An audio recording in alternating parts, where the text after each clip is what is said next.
ഇന്ന് അറഫ സംഗമം. ഹജ്ജിനെത്തിയ എല്ലാ തീർത്ഥാടകരും ഇന്ന് ഉച്ചയ്ക്ക് ശേഷം അറഫയിൽ സംഗമിക്കും.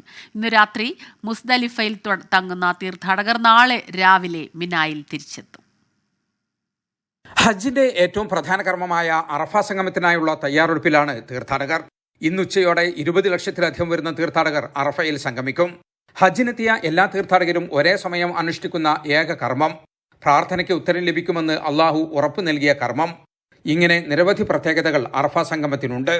മിനായിൽ നിന്നും ഏതാണ്ട് 15 കിലോമീറ്റർ അകലെയുള്ള അറഫയിലേക്ക് ബസ്സുകളിലും മെട്രോയിലുമൊക്കെയാണ് തീർത്ഥാടകർ പോകുന്നത്.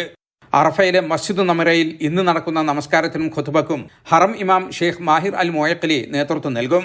പ്രവാചകൻ തന്റെ വിടവാങ്ങൽ പ്രസംഗം നടത്തിയ ജബലുർ റഹ്മ എന്ന മല തീർത്ഥാടകരെ കൊണ്ട് നിറയും.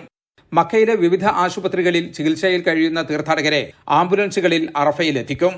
അറഫയാണ് ഹജ്ജ് എന്ന പ്രവാചക വചനം ഉൾക്കൊണ്ടുകൊണ്ട് ഹജ്ജിനെത്തിയ എല്ലാ തീർത്ഥാടകരെയും ഇന്ന് അറഫയിലെത്തിക്കാനുള്ള സംവിധാനങ്ങൾ സൗദി ഭരണകൂടം ചെയ്തിട്ടുണ്ട്.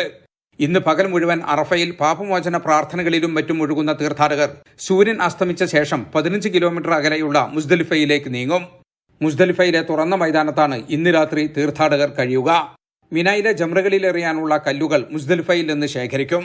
നാളെ രാവിലെ മിനായിൽ തിരിച്ചെത്തി ഹാജിമാർ ജംറകളിൽ കല്ലേർ കർമ്മം ആരംഭിക്കും. ബലിപെരുന്നാൾ ദിവസമായ നാളെയാണ് ഹജ്ജ് തീർത്ഥാടകർക്ക് ഏറ്റവും കൂടുതൽ കർമ്മങ്ങൾ അനുഷ്ഠിക്കാനുള്ളത്.